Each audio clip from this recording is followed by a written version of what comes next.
When it comes to roller coasters, Dorney Park is about quality over quantity. While it only has 8 coasters, each of Dorney Park's coasters is good and enjoyable. And after nearly 20 years, the park received its first new original roller coaster in Iron Menace, a good Bulger and Mabillard dive coaster. How does Iron Menace stack up against the rest of Dorney Park's coaster lineup? Find out in this coaster ranking as we rank Dorney Park's roller coasters. Kicking off this ranking is Woodstock Express, the park's kiddie coaster. This coaster is a cloned Zamperla family coaster located in the Planet Snoopy section of the park. It has a short layout and does not do too much since it is a kiddie coaster. Thus, it comes in at the number 8 spot. Coming in at the number 7 spot is Wild Mouse. This Mauer Wild Mouse coaster has everything you expect from a Wild Mouse. Good laterals, decent airtime pops, and a relatively smooth ride experience. Wild Mouse also has playful ride vehicles. Most of this coaster's trains are mouse themed, and there's even one train that's cat themed. These ride vehicles bring a new meaning to the phrase cat and mouse game.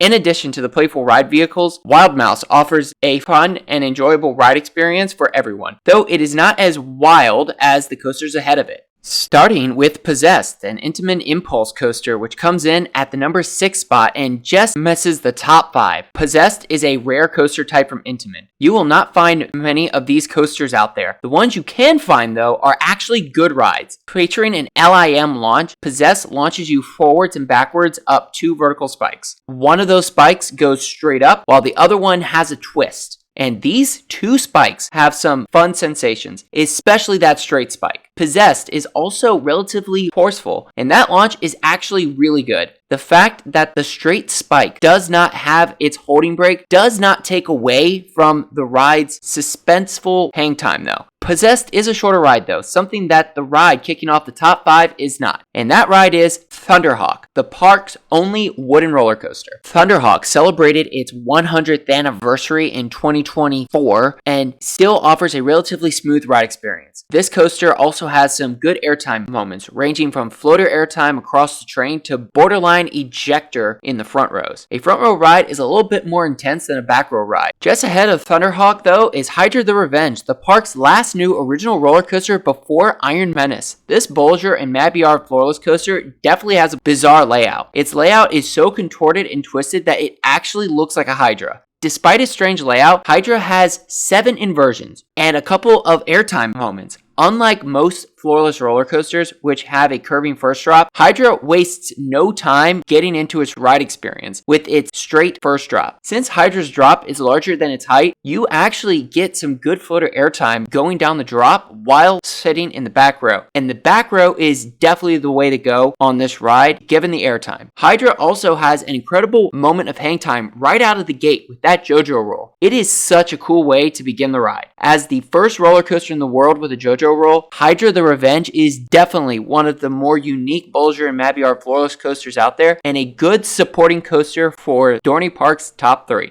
And kicking off the top 3 is Talon, one of the most underrated Bulger and Mabillard inverts out there. And you can make an argument that this is the best roller coaster at the park. It is smooth and forceful and has some great pacing. Each inversion has some whip, and those 2 helices are awesome. They both pull some good forces, and that second low to the ground helix offers a great enhanced sense of speed. Talon also has a rare moment of floater airtime for an invert, which happens right after that first helix. Talon has so many great elements, especially during its second half. It is truly a great invert. While Talon might objectively be the best or second best coaster at the park, there is an added fun factor with Iron Menace, the park's new for 2024 dive coaster, which comes in at number 2. This coaster has an awesome first drop, pulls some great forces, has a couple of good hang time moments, and has great pacing. While it has Bulger and Mabillard's vest restraints, Iron Menace still manages to give some great floater airtime going down the beyond vertical first drop. And Iron Menace does not waste a second of ride time. From the moment you leave the station to when you reach the final brake run, Iron Menace means business. Climbing up the lift hill directly into the holding brake only enhances that ride experience. And you experience some strong positive G-forces as you go through the layout. While Iron Menace does have a slight shuffle and a somewhat oddly profiled final turn into the final brake run, those aspects are not so bad that it takes away from an otherwise great ride experience. Iron Menace is a great fit for Dorney Park. Depending on how Talon is running on any given day, Iron Menace can easily flip-flop with Talon. While Iron Menace and Talon are great rides and are easily top rides in the park, neither coaster can top the undisputed number one in the park, Steel Force, the park's Morgan Hyper. This hypercoaster is so much fun. It is one of the most interesting first drops on a hyper, as it has a weird pre-drop like moment before plummeting down into a tunnel. And that first drop is so good. It gives some great sustained flow airtime before slamming you back into your seat before flying over that first airtime hill. Whether you are sitting in the front or the back, Steel Force delivers insane moments of airtime throughout the ride. And because of where the lap bar sits, Steel Force's airtime is standing airtime. You are essentially out of your seat for the entire ride. And those hills during the return trip after the mid-course brake run are awesome, with some delivering near ejector. If you are sitting towards the front of the train, you may actually get a pop of ejector airtime as you climb up that double up before entering that right-hand bank turn into the final brake run.